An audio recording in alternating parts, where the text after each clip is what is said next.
are not those of IntellectualRadio.com, its subsidiaries, or sponsors. Encouraging, educating, and empowering you into action. This is Warriors Talk with your host, Lady Rochelle. Warriors Talk with author and founder Lady Rochelle, where we move away from awareness towards action. It's Health and Wellness Monday, and our topic for today is awareness does not equal action. We are live on Intellectual Radio. We just heard from the Drive FI with Roland. Keep it locked right here on Intellectual Radio and allow us to feed your brain. On the last episode of Warriors Talk, I spoke with Karen Hall, and we discussed the psychological benefits of cancer support. You can head on over to YouTube and type in Intellectual Radio. Stay connected for any episodes you may have missed. The quote of the day is, "When everything seems to be going against you, remember the airplane takes off against the wind, not with it." And that quote is by Henry Ford. We are so grateful for our sponsor on today. We have Pastor Michael Richardson with the Emmanuel Church of God in Christ, and they have a special message for us. Greetings, I am Pastor Michael Richardson. And I am First Lady Anastasia Richardson from the Emmanuel Church of God in Christ. We're located at 3058 West Van Buren in Chicago, Illinois. We are building upon a solid foundation. We're inviting you to join us every Sunday morning on Facebook Live at Emmanuel Kojic at 10:15 Central Standard Time. And you can also view our videos on our YouTube channel at Emmanuel Kojic-MR. Once again, this is Pastor Michael Richardson and First Lady Anastasia Richardson. And we're from the Emmanuel Church of God in Christ. We are building upon a solid foundation. If you are tuned in on any form of social media, like the show, share the show, and invite someone else in on the show that you feel may benefit from this valuable information.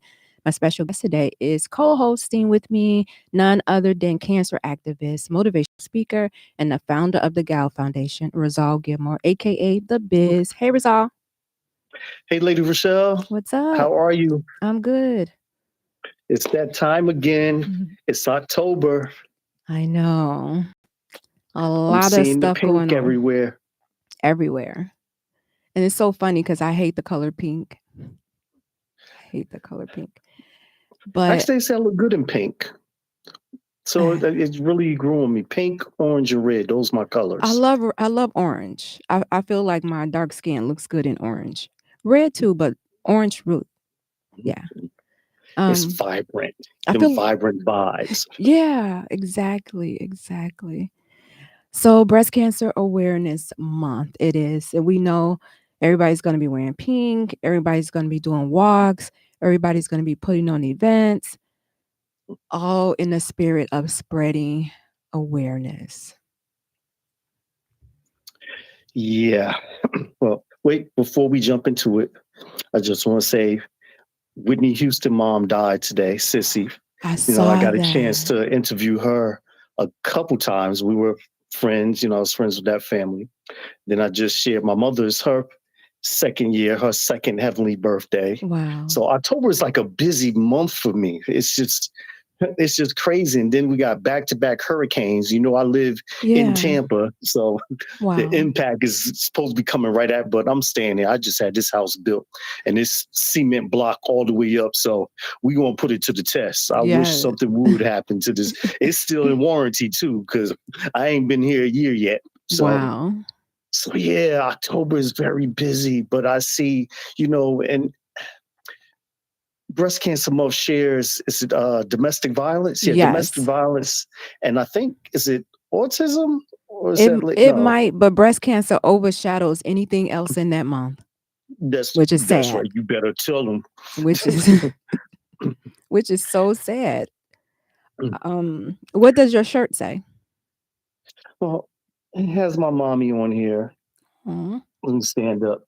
There we go. Nice. She was, for her age, and this also kind of goes in, she didn't really have any illness. She just worried too much. And she literally worried herself to death because she took care of so many people.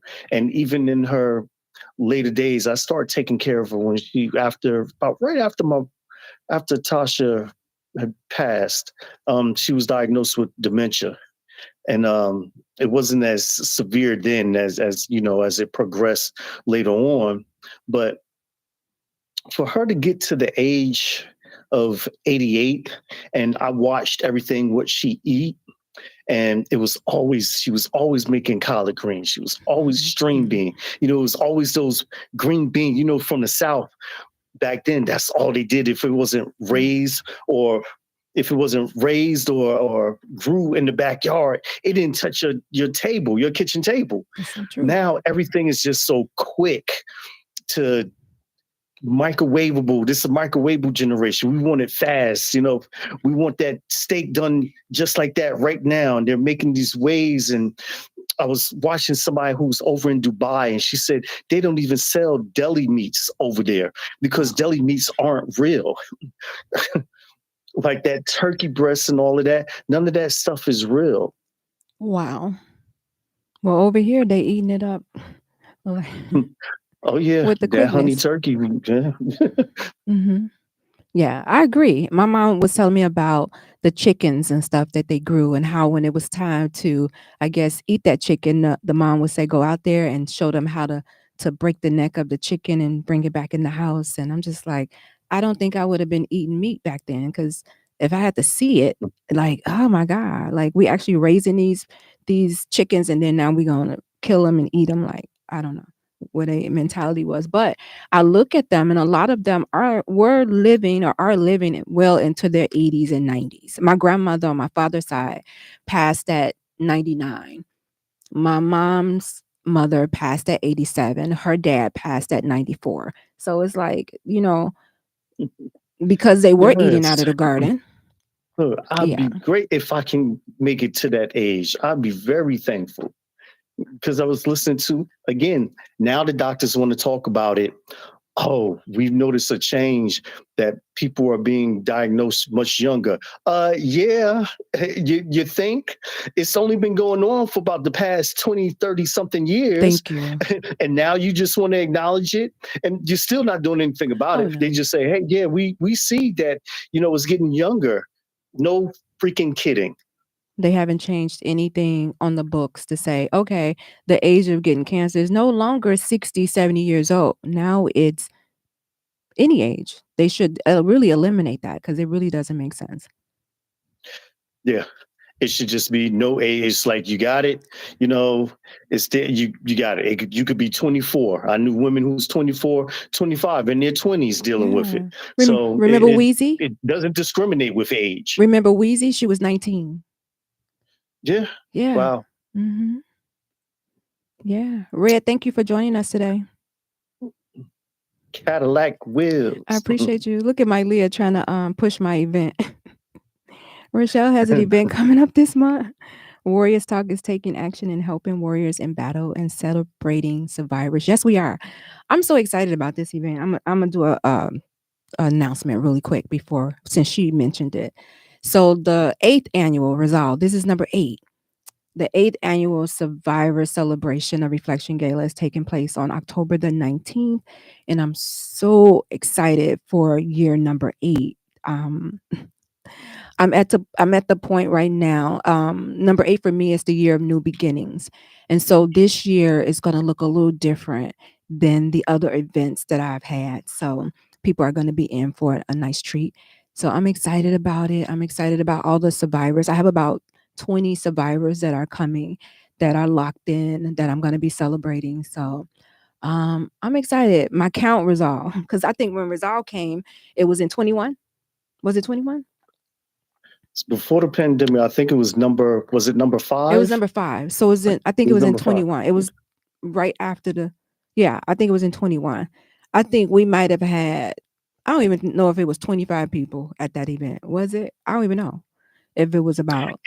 It didn't matter. It didn't matter if it was only 2 people. We was going to bless them and let them know how we feel about the fight against cancer. We had an amazing time. Even if we touched one, that's what it's about. Even if one person took action, then our job is done. So I'm excited about the event this year because right now my count is at 80. And I'm like, Jesus. So yes. What you mean, Jesus? We're trying to get to 100 plus. You know, we're close. We're so close. I still have 2 weeks before the event date. And you know, a lot of people like to get in at the last minute and get their tickets. So right.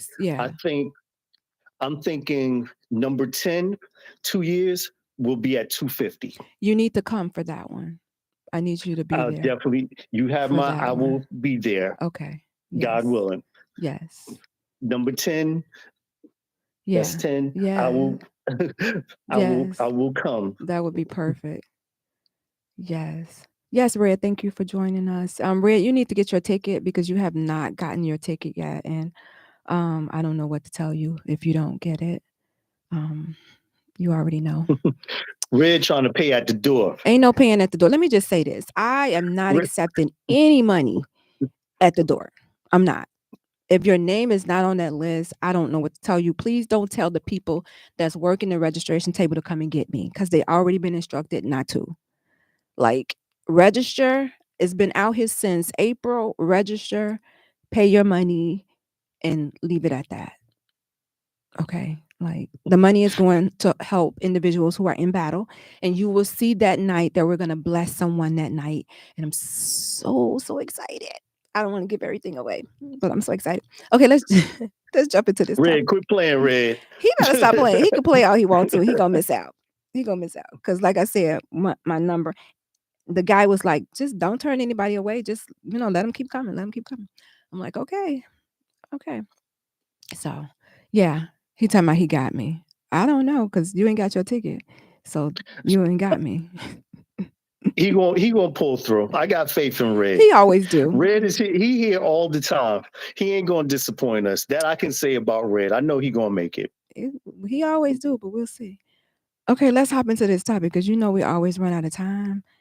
So we're talking about awareness. Awareness does not equal action.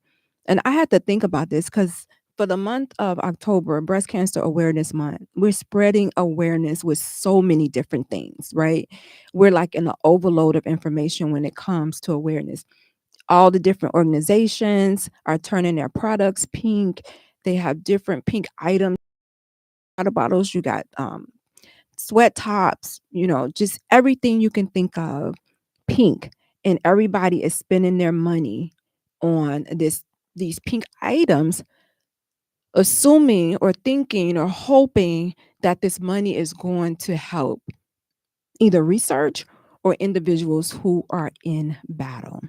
And so one of the things that people who want to know about awareness, sometimes they get an information overload and they don't know what to do with all that information. So a lot of times, guess what they do?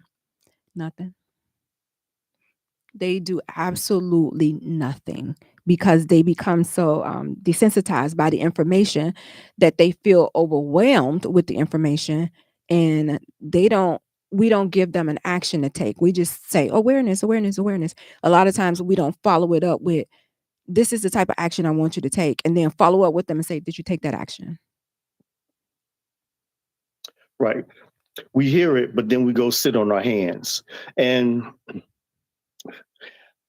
it's not their fault. If you don't know, if you haven't experienced going through it with someone or yourself or whatever, it's kind of like a slap on the wrist type of little thing. Once we tell them, okay, we've made you aware, and now let's lead you to get tested. Let's do these things. It's like there's no follow-up after, we give the information.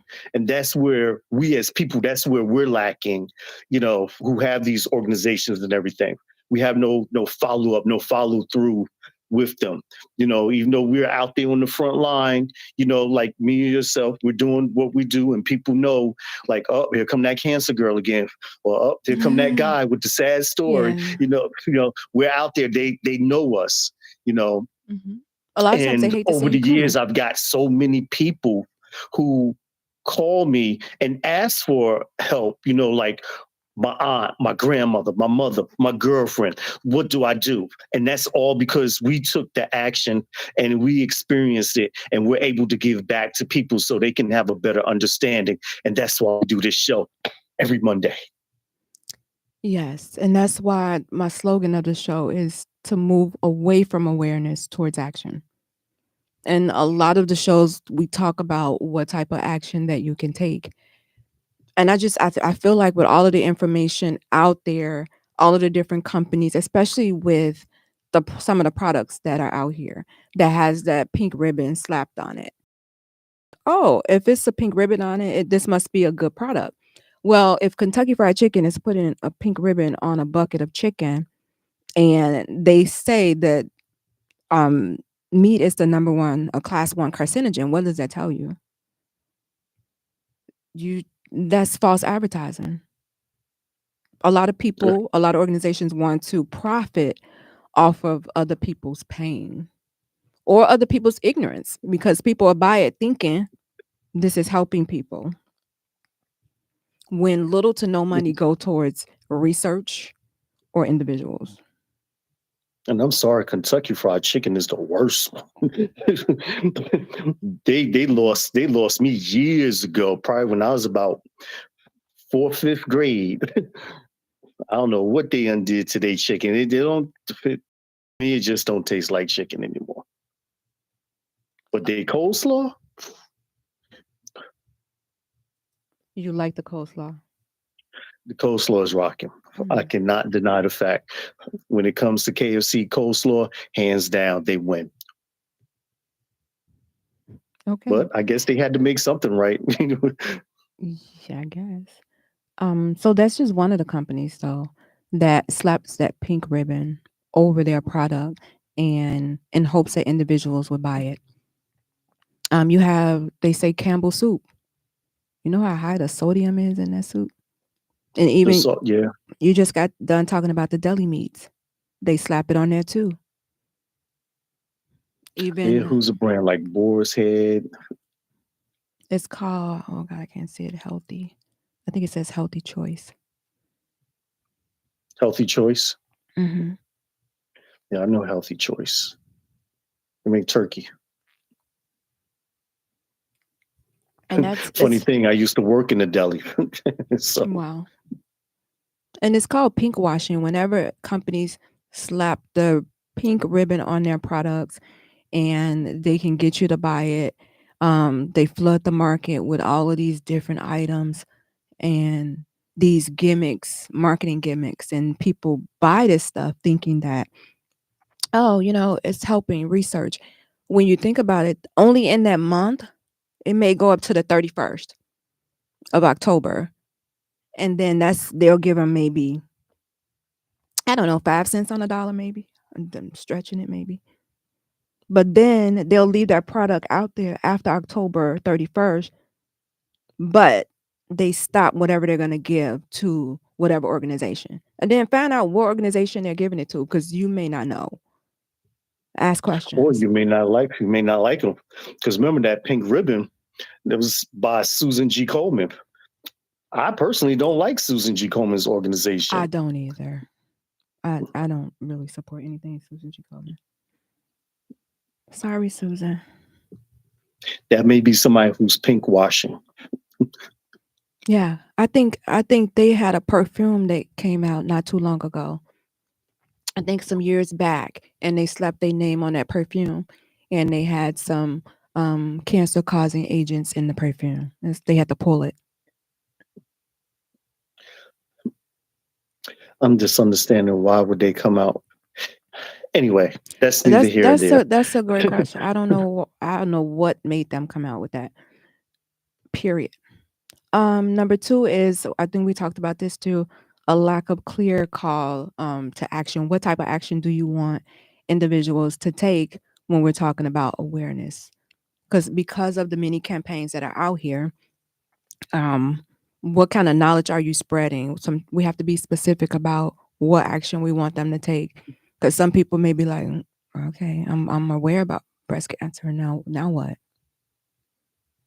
Yeah, we want them to be aware about breast cancer, but we also want them to be in the know, knowing that there's different forms of breast cancer, knowing that there's so much stuff that's included that goes with it. Some people may not know, about it.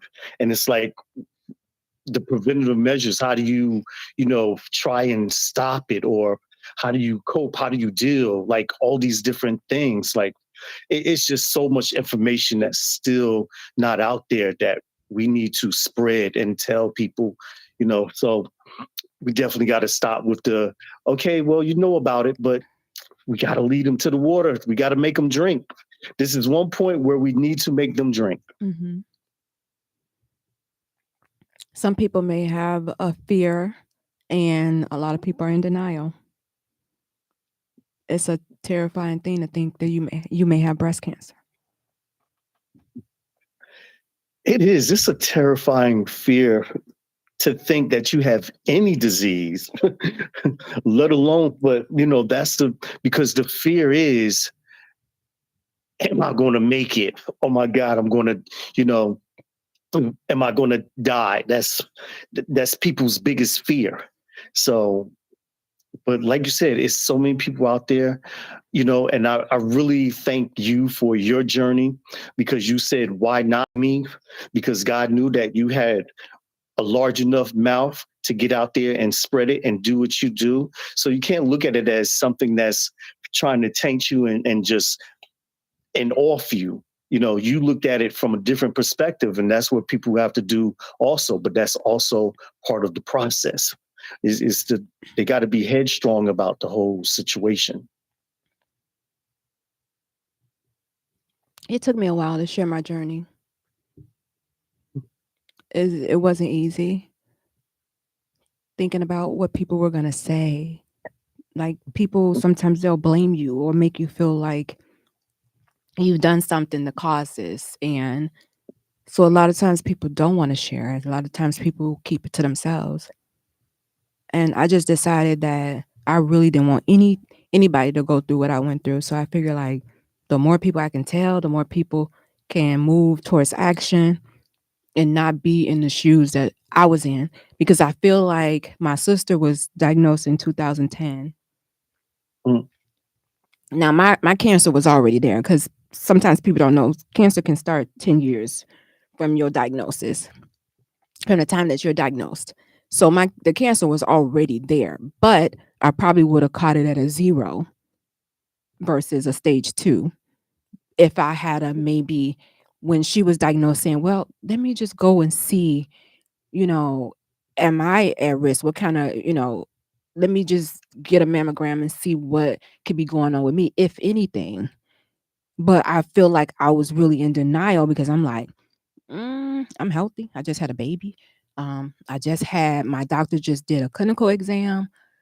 I'm at the doctor every time I get a scratch, any ache. I'm here. So it's like that did not cross my mind. And the fact that I probably could have maybe caught it a little early, had I took action when I found out she had it. But sometimes we feel like, oh, that's just an isolated case. It won't happen to me. And a lot of times people feel like because they don't have breast cancer in their family or cancer in their family, they feel like they can't get it. Well, only, 5 to 10% of individuals have that hereditary link. 85% do not. So it's coming from somewhere. It's coming from the environment. It's coming from your lifestyle. It's coming from somewhere other than genetics. So, yeah. So had I went, it wouldn't have stopped me from getting breast cancer, like I said, because it was already there. It wouldn't have stopped it, but I would have caught it early. That's why with breast cancer, they push early detection. You never hear them say, oh, let's prevent breast cancer. How often do you hear them say prevent? Because they don't know want how. you to prevent. They don't know how. Oh, yeah. They don't know how. And results say they don't want you to. This is a money game, baby. You hear me? Welcome to the show. Doctors, pharmaceuticals, You know how many people making Everybody's in money on it. off of you being sick? If they can send you over for chemo, radiation, and surgery, I mean, come on. Even if They a lot know of for the times we next don't even couple need all that years. treatment. They know for the next couple years they're gonna be making money off you. Exactly. But for you, I think your timing of when you found it was your timing. I think that it was, it was perfect. It was for you. It wasn't supposed to be later. It wasn't supposed to have been earlier. It was supposed to be at that specific time that God made it to be. And especially catching it at stage 2, because most of the people that I know, they like 3 going into 4. They don't catch it. It's like they're already like that ball has already been rolling, and they're like, "Whoa, wait a minute!" And they can't hit the brakes on it, and they just speed and when things is happening real quick. So no, that time was your time. And the only reason why I went to the doctor, because when I found that lump, the only reason why I went to the doctor is because I always go to the doctor. Like if something is wrong. So it was a habit of, okay, I'm going to go and see what's going on because it's going to be nothing, right? Yeah, I feel something there, but I just got done breastfeeding my baby a couple of months ago. So maybe it has something to do with that. Maybe the breasts are not all the way, dried up from the milk, whatever. So I got in right away. Maybe I was in Vegas, so that weekend I think I came back and I got in that Tuesday. So that's interesting. Does the breast milk, help metastasize breast cancer? That's a good question. That's a great question. I feel like it plays a role in it. And also women who have just had a baby and then they're diagnosed, because your hormones are all over the place. And a lot of breast cancer we know is hormone driven. Mine was not. But I believe it plays a role because of the hormones. I know birth control has been linked. Plays a role, to yes. it. That's what. Yes. It's like, damn, you can't even prevent pregnancy or cancer at the same time. Yes. And you know what? That's funny. You know what? I want to see if there's a study out there that links blood clots to breast cancer. Like anyone who has gotten blood clots like 2-3 years before their diagnosis. If I feel like I've heard, not just with breast cancer, but I've heard a couple of people, more than a couple, who got blood clots and then 2-3 years later, they were diagnosed with cancer. And the reason why I asked is because when I was diagnosed with blood clots in 2011, one of my guy friends came to see me when I was hospitalized. And one of his questions was, did they diagnose you with cancer? I was like, no, they diagnosed me with blood clots. He was like, I know, but did they diagnose you with cancer too? I was like, no, why would they diagnose me with cancer? He was like, I'm just asking. And I think he asked me that because he had a family member that was the same thing. And so he connected the two together. And I was like, no. And that was in 2011. And then when I was diagnosed, he was the first person that popped into my head. And I was like, that boy asked me that. And I was like, no, they didn't diagnose me with that. I'm like, where would he get that from? He knew something. Yes. So I'm just wondering if it's some type of study out there to show a link between cancer and blood clots. I think most of the people that I've known blood clots, they end up being diabetic. Well, I'm not diabetic. No. But mine came from my birth control.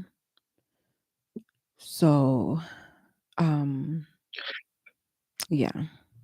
And it was one of the birth control. How you end up with 5 babies and you was taking birth control? It was after my babies. That was after the babies.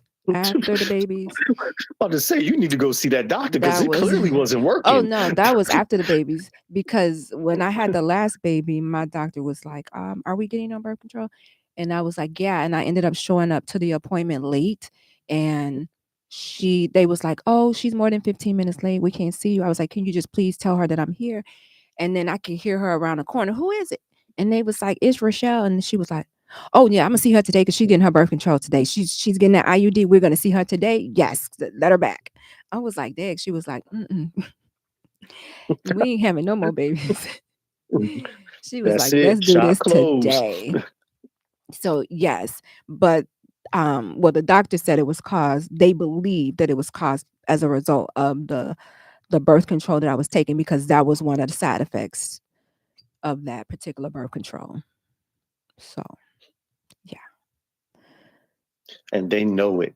I mean, you know ahead of time, but you don't think that when they say, "Oh, the risk of you getting that is really low," and then it's like, "Well, yeah, you wanting that risk." You keep forgetting that you're black, African American, and I'm about to most say, other you stuff. forgot that you a black You sister. know, Don't you know it doesn't matter what it I is? We know are number one for exactly, everything. exactly.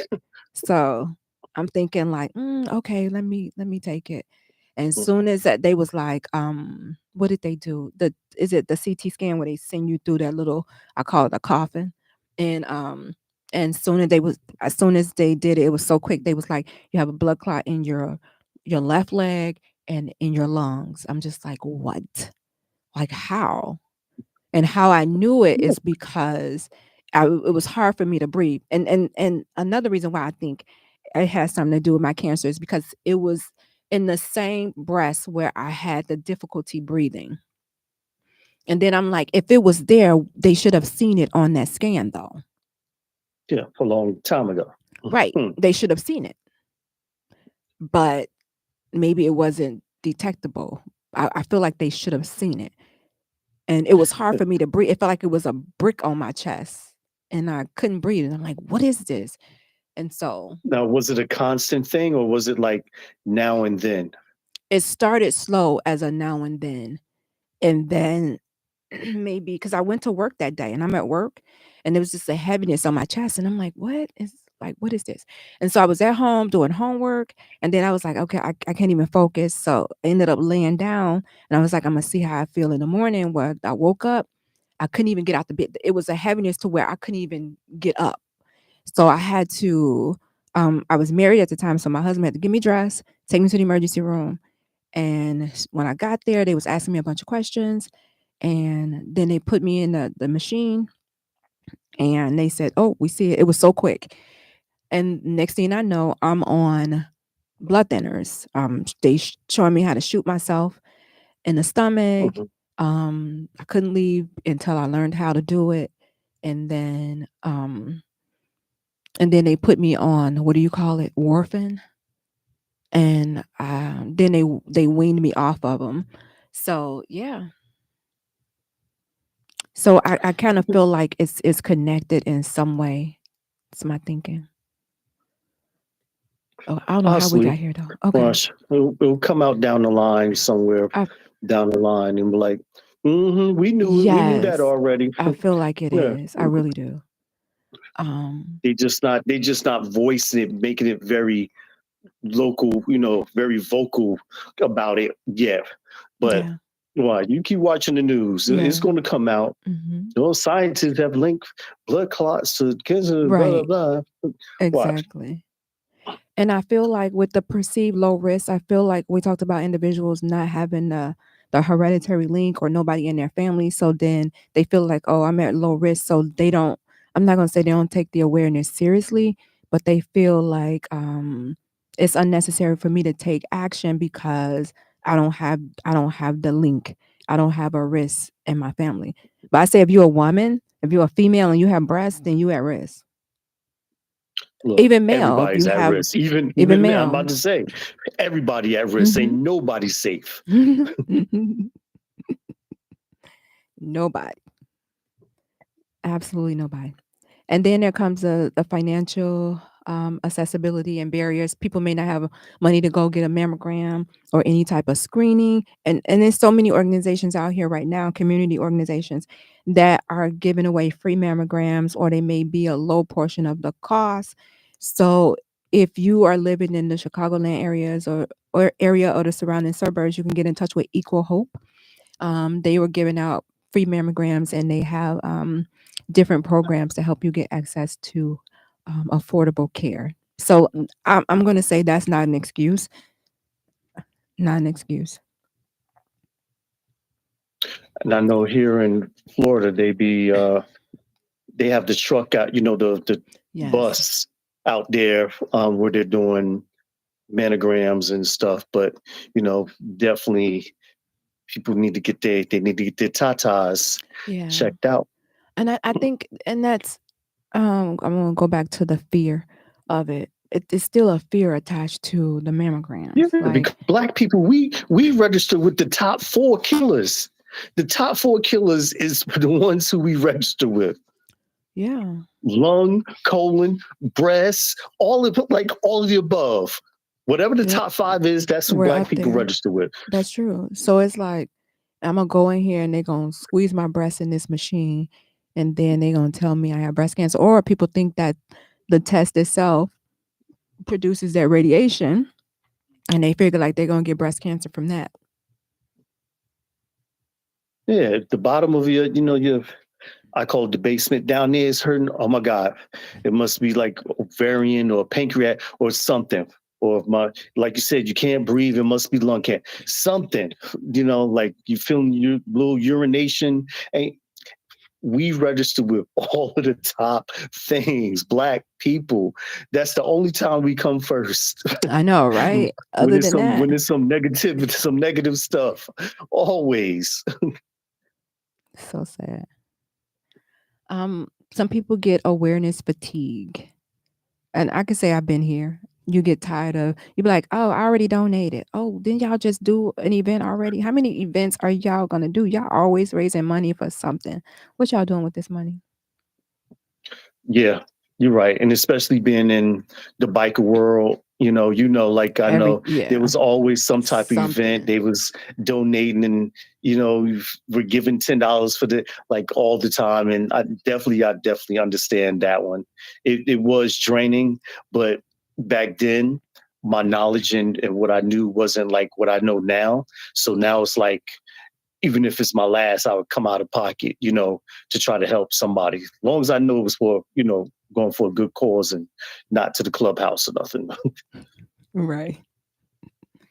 A misunderstanding of the message itself. I don't know how clear the message could be about breast cancer awareness. If you don't go and see about your boobies, then there's a possibility that you can get breast cancer. They said 1 in 3 women will be diagnosed with some sort of cancer in their lifetime, and 1 to 2 men. Was it backwards? No, it's 1 to 2 women and 1 to 3 men will be diagnosed with cancer in their lifetime. But it's 1 and 2. Right. Let me change that. So out of every 1 and 2 men, out of every 2 Black women, one of them is going to be diagnosed. Yes. So then we need to go to the stats across America and see. It's probably like 1 in 5 when we add the other nations and the nationalities in there. I think it is 1 in 5 with Black women with breast cancer, because the 1 in 8 is just with all the races. Yes. Which is really sad when we have to take our health seriously. We really do. You only get one body. And when something go wrong in this body, sometimes it's not impossible, but sometimes it's hard to get it back on track and discipline about doing it. Like I have to work out. Because working out for me, it releases some sort of chemical inside of me so this was been proven. I know I have to exercise at least 5 days a week for 30 minutes. And do I want to exercise all the time? No, I don't. I really don't. But I know that I have to, because that's one way I can take a proactive stance in lowering my risk of a recurrence. Yeah, well, it's getting towards that time again. It's getting close to January where everybody will be in the gym. Everybody will be working out for that short time, and come by March, poof, they forget about it. So, and we know that is one of the things the doctor always, do you exercise? Stay and moving. I talk to a lot of older people, and they say one of the keys to their longevity of life is to keep moving. keep exercising. There's a guy, he's like 81. He'd be in the gym. I would never gave him 81. He looks good. Looks good. He'd be in there lifting weights and doing the same, like some of the stuff I'll be doing and everything. So I'm like, yep, he's right. That is one of the key.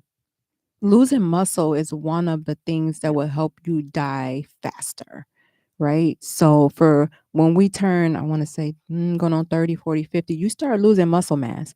So you have to get in the gym and do some type of strength training at least 3 times a week to help build those muscles. If you prevent you from taking falls, and if you do fall, you don't hurt yourself. I know they said people who fall and fracture their hip or break their hip, they end up dying within a year. And also listen to, you had him on the show, Stewart. He was also talking about him being obese. Yes. And how that also contributes. So if you don't even just do it for that, try to, do it to get weight off, because the cancer will live live from the obesity. That's true. Yep. And just start by walking. It's so free. It's easy. And you would be so surprised if you start today, 30 minutes, 15 minutes one way, 15 minutes. And then you can break it up. You don't have to do it all because we're so busy. Our lives are so busy. So you don't have to do the whole 30 minutes. You could do 15 minutes in the morning, 15 minutes when you get home. Do something. Do something, please. Lisa said, yes, the thought of being sick is sad, and thinking about cancer is even worse. Child, I'm so sick of cancer. I don't know what to do. Could take cancer. Yeah, well, we have to slow down. Otherwise, I'm going to slow you down. He want to sit you there. So you gotta take it easy. Nobody wants to think about being sick because we're so caught up with our everyday lives. Got to make money, got to pay the bills, But what is it going to be more important than your health? You living? Exactly. This next one, and I feel like we should be way past this, but I know maybe not. For some people, just having a mistrust of the medical information that's out there, or even the doctor. And I would say find a doctor that identifies with you and what it is that you want, and don't be afraid to fire a doctor if you don't feel comfortable, you don't feel like you can open up, and your needs are not being met. Do you have, or maybe you hear some people, do you have like a favorite doctor? Like some people think that the Indians are better doctors. Then you got some people who think that the Chinese are good doctors. And even with, again, here we finished Black doctors. We don't, other than Dr. Sebi, well, he wasn't registered. He was over there in Honduras on the run, so I don't know if we can even count him. Well, I will say, that's a good question. I mean to cut you off. I'm sorry. I would say my daughters all have a Black woman doctor, purposely. My daughter that's a type 1 diabetic, her endocrinologist is a Black woman doctor, purposely. My doctor, she was a Caucasian lady, and she left. So I had to make it with somebody else, and I just want to cry. But I do feel like, not to be biased or anything, that people who are of Indian descent is not so quick to put you on medicine than the other races, if that makes sense, from what I witnessed. It makes total sense. My doctor, who was a Spanish doctor, he retired and he was quick to write a script. But now I have a Patel, I have an Indian doctor. I was supposed to go see him today, cancel. He's like, to you, we're going to check it out. He's not trying to, get that hook medication, like, just give me some pain med, just give me some morphine, something, blah, blah, blah. And he's a young guy, so he's still learning. And, as time go on, I think we're going to grow together. He's pretty cool. He give it to you straight. That's good, especially for a man to find a doctor that you're comfortable with. Then it's going to make you want to go to the doctor and not avoid it if you have that relationship. Well, the only thing stopped me now is insurance. Insurance is a scam. Let me tell you now, insurance is a scam. You got to move to, is it Canada? You got to move somewhere else where you don't have to worry about it. It's a scam over here. Definitely. It's crazy with these insurance. The amount of money, what they're asking now, your copay used to be like $10. Copay is like $40, $60 now. And if I got to go to the emergency room, it's $300. Don't go to urgent care. Don't go to the emergency room. Go to urgent care. It's cheaper. Go to urgent care. Don't go to the emergency room. Urgent care closes at 10 o'clock. Qualify that as emergency room. Say that again. They still might qualify it as an emergency room. They won't if they send you over there. Yeah. The dentist is a scam. Oh yeah, I just paid $600 for my daughters. Ooh, and $5,000 for braces. Yeah, that's braces. Yeah. You know how much it costs just to get a deep clean? Oh yeah, it's like $1,500 for a deep clean. That's why they have insurance isn't covering every all 2 of it. weeks. So you got to come out of pocket like $900. Lisa said her copay is $45. Lord Jesus, I don't pay no copays when I go to the doctor. Yes, I don't ridiculous. Pay no copays. So some people don't want to go to the doctor because, oh man, I go to the doctor, I got to pay. It's becoming big money. They know how to get around things. Before they was paying all of that, Yeah. See, my problem is I want to be rich and be on food stamps at the same time. What? And I can't do both. So it's either I pay. I'll hold your money. I'll hold your money for you. Being sick. I'll hold the money for you, and you get the food stamps. You could just give me all the money, and then you just collect the food stamps. It's ridiculous. It is. Okay, I want to give them some actionable steps really quick before we. Oh, Lisa said what? That's not even the specialist. Jesus. Yep. Are you kidding me? See, Lisa been there. She know. How much does the specialist cost? Okay. All depends on what specialist that you go to. Wow. Okay. And I'm gonna tell you, it's like a $300 minimum. Okay, I want to give y'all some actionable steps because we just talked about people walking away and not knowing what to do. So here are some actionable steps that you do with awareness to help you move from awareness, right? Because awareness does not equal action. You can get your screenings done. You can educate yourself and others. You can adopt, we just talked about this. Rizal was talking about exercising a healthy lifestyle. You can support research and advocacy. You can seek a professional for guidance. Rizal just talked about his doctor and how he feel comfortable. He's going to grow with the doctor. You can encourage somebody else to act. If you're going to take action, share it with somebody else and encourage them to take action. We're talking about this right now. Advocate for better access to healthcare. It's needed. It'll save a lot of lives. Stay informed about advances in research. And join a support group. Whatever type of support group that you need. Create a personal action plan as it relates to your health, what type of action you want to take. Rizal, give me some words of wisdom as it relates to awareness does not equal action. Ooh, intent versus impact. And what do I mean by intent versus impact? Real quick story. Here in Florida, there was a guy, he left his dog and his daughter in the car for 7 hours in this Florida heat. They both passed away. So I forgot what happened to the guy, why he wasn't able to get back to the kids, but it wasn't his intention, but the impact that he had on, those kids passing away and everybody. It's the same thing that we can do for our community when it comes to cancer. Our intent is to spread the word, and the impact is going to be so wonderful. Like so many people will get these words and have a better understanding. So intent versus impact is my thing for tonight. Love it. You guys don't go anywhere. Coming up next right here on Intellectual Radio is Pillow Talk with God. I will leave you with these words of wisdom. When you have exhausted all possibilities, remember this, you haven't. Join me next Monday right here at 6 p.m. on Intellectual Radio. As always, thank you for tuning in to Warriors Talk with author and founder Lady Rochelle. Co-hosting with me today is Rizal Gilmore, aka The Biz. Warriors Talk is changing lives one warrior at a time.